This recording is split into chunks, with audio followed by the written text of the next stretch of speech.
Nation of Fit in 10. Welcome to day 54.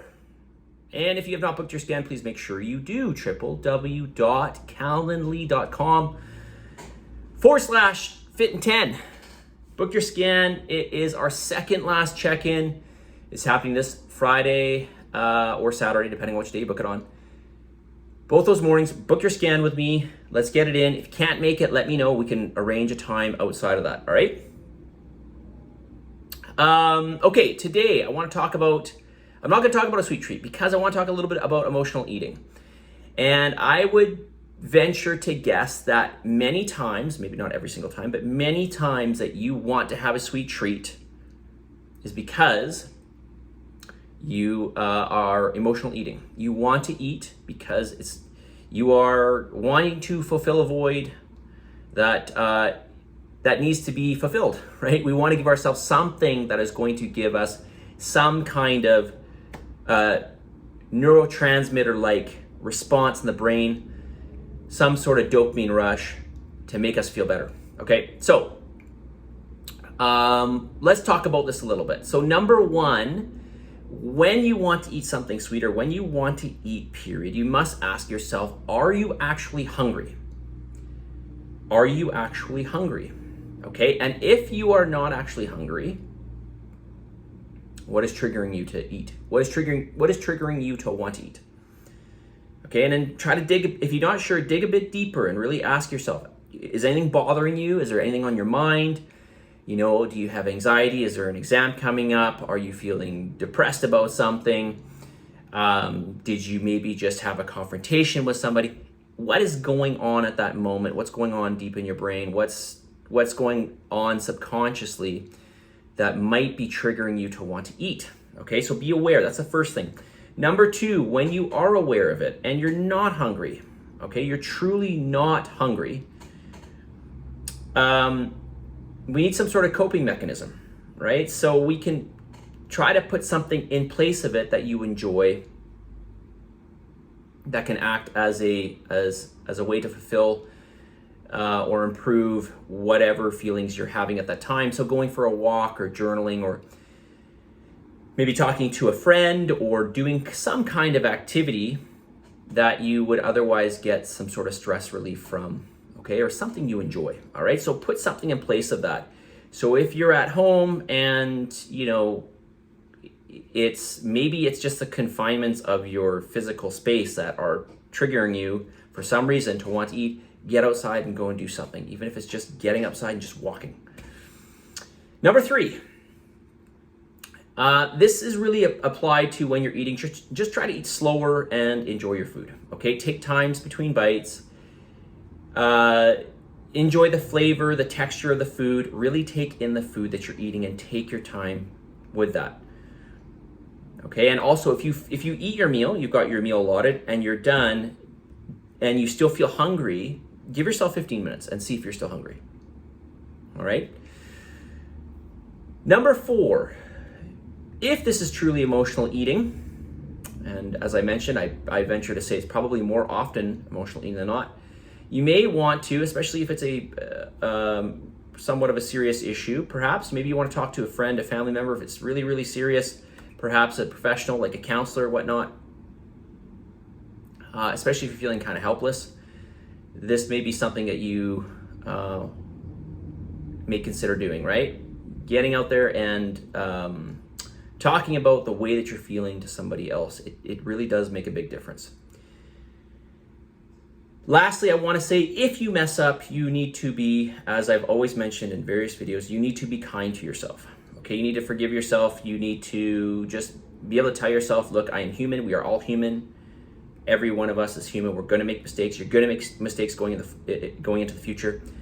But really, it's about trying to do your very, very best. Okay, and part of doing your very, very best is coming back to that awareness, right? It's point number one that I mentioned. What is going on in that moment? Can we change it? Can we change it for the better? Can we address the issue at hand? If you mess up, no big deal. Move on, forgive yourself. You know, you're not a weak person, okay? You're a strong person, all right? You are strong.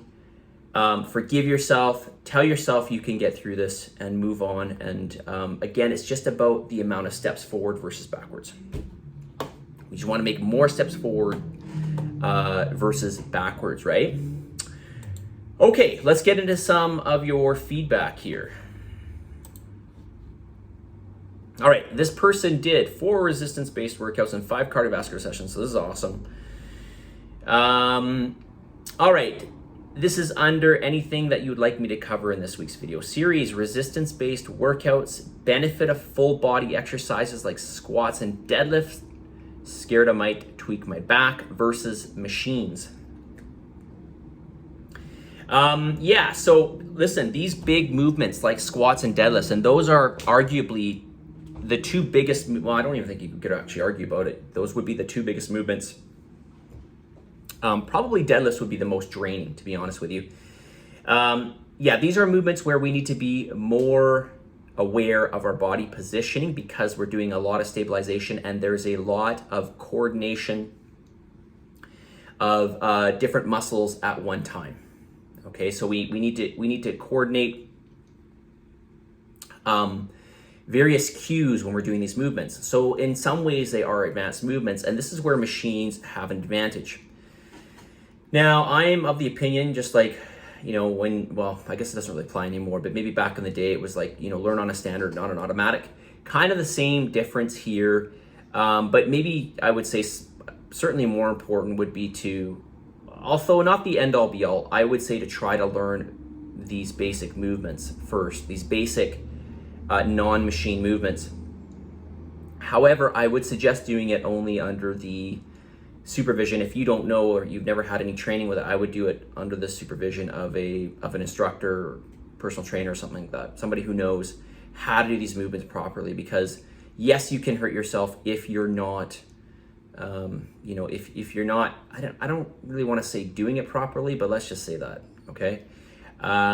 There's just some cues that are really, really important that you want to integrate throughout these movements. So if you're by yourself, I would say do machines. Now, when you're doing things like squats and deadlifts, there is just, because there's so much more stability involved, these are actually more mentally draining because it requires so much focus, especially if you're lifting heavy weights.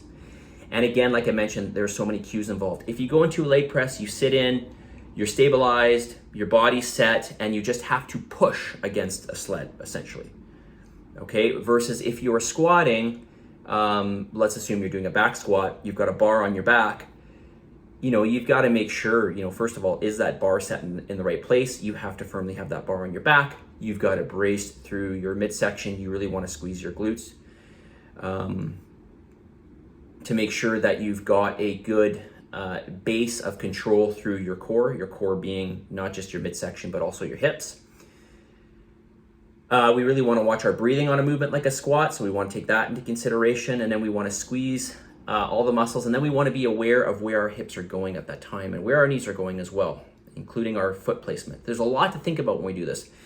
So, if I'm training somebody on squats or deadlifts, I'm not going to tell them all these things, okay? I'll usually just train them lighter, and I'll tell them a few cues that are really important, and then we'll start to integrate more cues as we go on, because you just can't possibly remember everything I'm going to tell you or focus on everything I'm going to tell you, especially in the beginning. So, but when you get used to doing these movements and you're able to integrate all of these cues, you become that much more functional, okay? I really don't like that word, but I'm going to use it.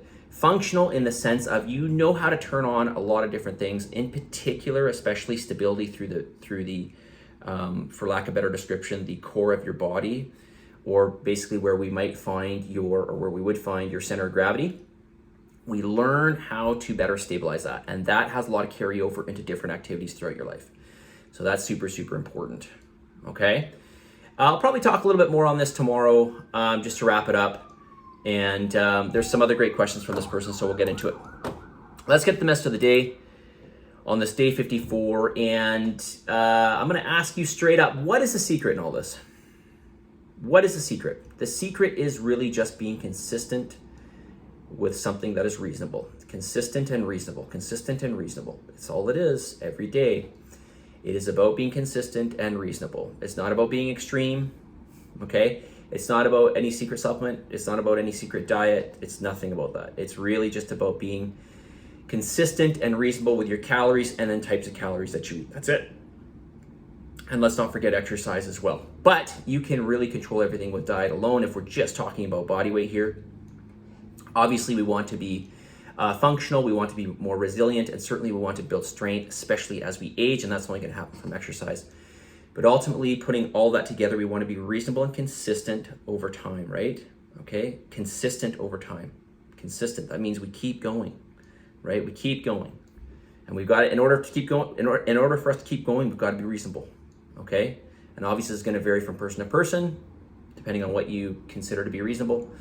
And that is something probably for you to decide. However, I will tell you that you are capable of more than you think, and we'll leave it there, okay? Positive energy, positive vibes, believe in yourself for the love of God.